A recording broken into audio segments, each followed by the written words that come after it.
things that you just know are true. And if you try to move forward, but you don't always know something's true, though. No, you do. No, you don't. No, sometimes you do. Sometimes you think something's true, then you try it out and it ends up not being true. You gotta have trial and error with a lot of things. You can't disprove people make choices. No, because you prove it by trying to.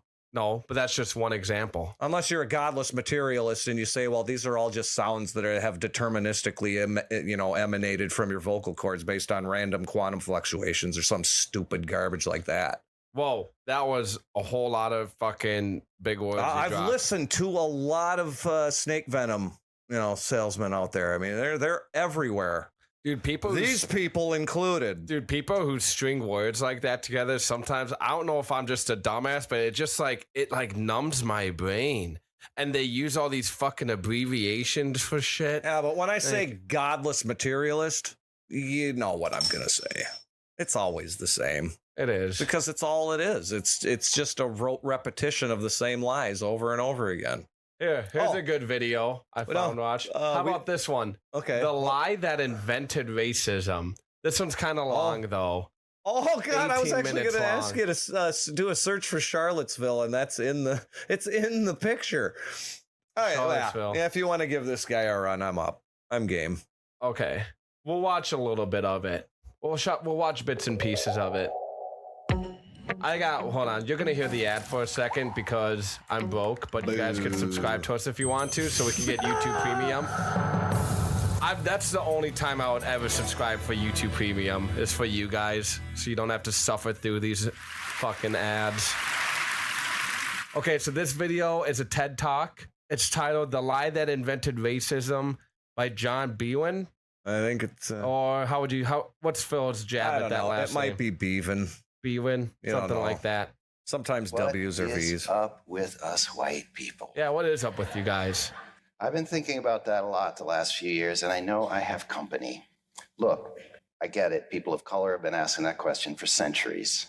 But I think a growing number of white folks are too, given what's been going on out there in our country. Okay. What's the date on this? And notice I said, what's up with us white people? Because right now, November 1st, 2020. Okay. Oh, Jesus. This so is just coming up on 2 years. I'm not talking about those white people.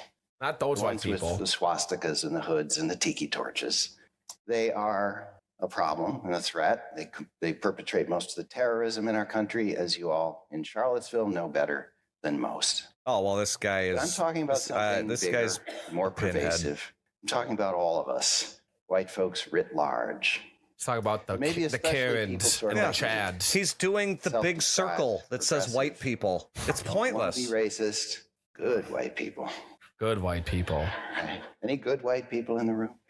No such thing. I was raised to be. I personally such thing. I start from the ground zero.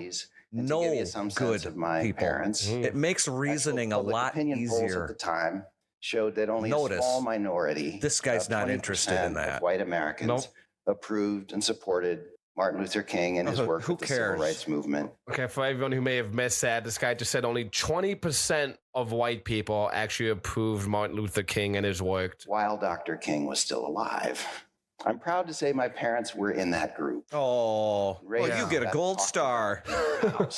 And when the shows that dealt with race would come on the television, what were those? Sit us kids down, made sure we watched. The Sidney Poitier, Bill Cosby, Roots. The message was loud and clear. And Roots? I got it.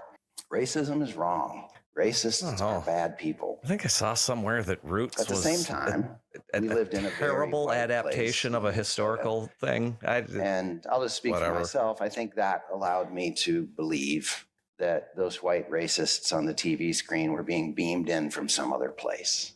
It wasn't about us, really. I did not feel implicated. Now I would say I'm still in recovery from that early impression. Oh, you are an absolute you are one of the most yellow, weak sellouts ever. What did you spend time going to school for? That dude is a joke. Probably some liberal.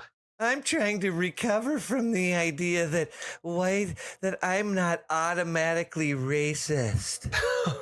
Punch this guy right in the throat. It's like he had to find something that made him a victim. What is wrong with this person? How long did it? We're 2 minutes. It took him almost 3 minutes to get across that he's an ally. Oh boy! How long ago did I say this guy's a nitwit?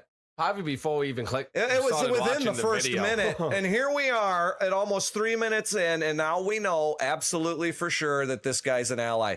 This is just a message to everybody out there: beware all of these TED Talks.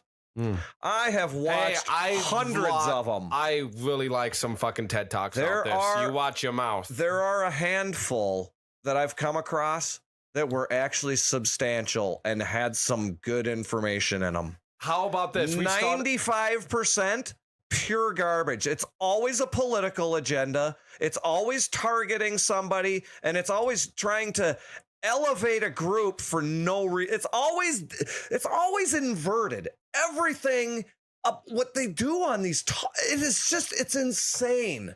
They're so bad. We should start your YouTube channel and call it Phil Talks. Holy crap. Would you guys like that? Let us know in the comments. Phil Talks. Go continue the video. For a long time, racism was just such a puzzle to me. Why is it? If it was always a puzzle to you, just listen to how these people contradict each other. When I was younger, racism just seemed so odd to me. Well, you know what? It really seemed weird to me too. I grew up in the early 80s in northern Minneapolis. And from what I observed, people just went about their business getting things done. And over time, our neighborhood had certain groups of people who had been there a long time started to die or move to Florida or whatever. Properties became available. The city made terrible decisions. And then other people started moving in. And I will tell you one thing. Nobody was ever identified because of their race. Mm-hmm. The identifiers were always patterns of behavior. And that, for almost everyone living, is the norm. People engage with individuals in their lives, and their responses or their decisions to continue interacting with people is based on, do they get along?